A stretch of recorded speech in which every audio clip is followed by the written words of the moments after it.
নমস্কার, সাবনাভিক নিউজ নেটওয়ার্কে স্বাগত। বিজেপির ডাকা বাংলা বন্ধে ভাটপাড়ায় গুলি চালানোর ঘটনা কাম্য নয়। বন্ধ আমরা সমর্থন করি না, আবার ব্যর্থ হোক সেটাও চাই না। আমরা চাই প্রতিবাদ চলুক। এদিন সকালবেলা বাড়ি থেকে সিপিআই এর প্রতিনিধিরা বেরিয়ে যাওয়ার পর সাংবাদিকদের মুখোমুখি হয়ে এই প্রতিক্রিয়াই দিলেন সোদপুরের নির্যাতিতার বাবা মা। বন্ধের পক্ষে বিপক্ষে কোনো কথা আমরা বলবো, বন্ধ আমরা সমর্থন করিও নি, আবার ব্যর্থ হোক তাও চাই, এটাই বলতে পারি।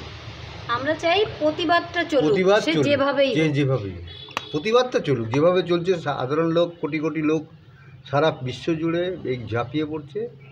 আমরা চাইছি প্রতিবাদ। এখনো পর্যন্ত কালকে রাত থেকে এখন সকাল পর্যন্ত কোনো মেসেজ, কোনো অগ্রগতি? আজকে সিবিআই টিমও এসে সকালবেলা দেখলাম না, ওনারা কিছু ইনফরমেশন নিতে এসেছিলেন, সেই ইনফরমেশন নিয়ে চলে যাবে। এটা ওনারা ইনফরমেশন এবং বলছেন আমাদের যা ক্ষমতা আছে তার মধ্যে আমরা যতটা বেস্ট দেওয়ার সেটা দেওয়ার চেষ্টা করছি, এটাই বলছেন। আমরা তো একটা জায়গার উপর আশ্বস্ত রাখতেই হবে।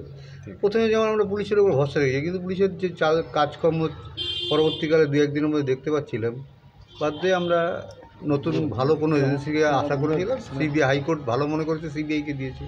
কালকে একটা অভিযোগ করছিলেন যে ডিসি ইন্দিরা মুখার্জি। হ্যাঁ, সেটা তো বলেছি বারবার। সেই অভিযোগটা নিয়ে কি সিবিআইয়ের সাথে কথা হয়েছে? না, সেটা নিয়ে ওরা কোনো প্রশ্ন ছিল না। কজন এসেছিল? সিবিআই দুজন কথা হবে না, এটা তো বলা যাবে না। এটা তো ওনারা কিছু কথা হয়নি, শুধু আমাদের সাথে আছেন সেটাই বলতে এসেছে, বার্তা দিতে এসেছে। আজকে অভিষেক বন্দ্যোপাধ্যায় তিনি প্রকাশ্য মঞ্চ থেকে বলছেন যে সিবিআই এতদিন লাগিয়ে দিল, সেই জায়গা থেকে সিবিআইকে উত্তর দিতে হবে।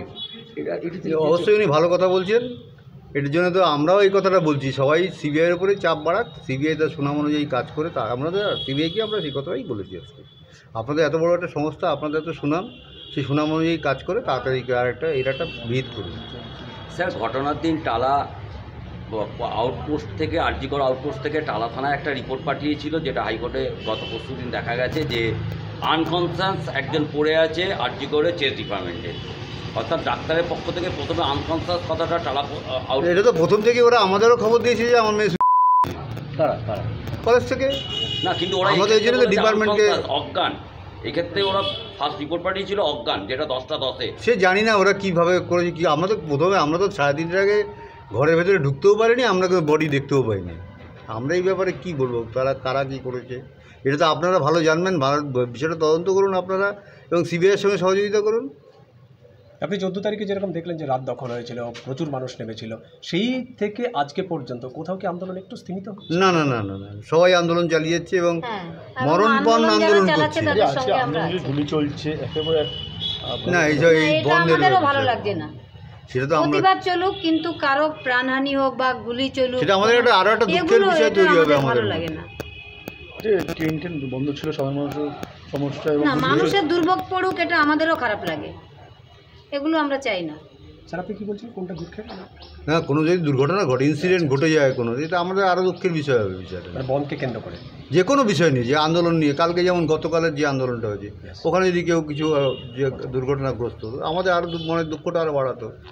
আজকে গুলি চলে দ্রুত হসপিটালে ভর্তি, তার দ্রুত আরও কামনা করছি। আর কি করতে পারি আমি? রাজা দে, সাবনাভিক নিউজ, সোদপুর। সমস্ত খবরের আপডেট পেতে লাইক করে সাবস্ক্রাইব করুন সাবনাভিক নিউজ। সেই সঙ্গে বেল বাটন প্রেস করতে ভুলবেন না। আপনাদের একটা সাবস্ক্রিপশন আমাদের জন্য অত্যন্ত মূল্যবান। জয় হিন্দ।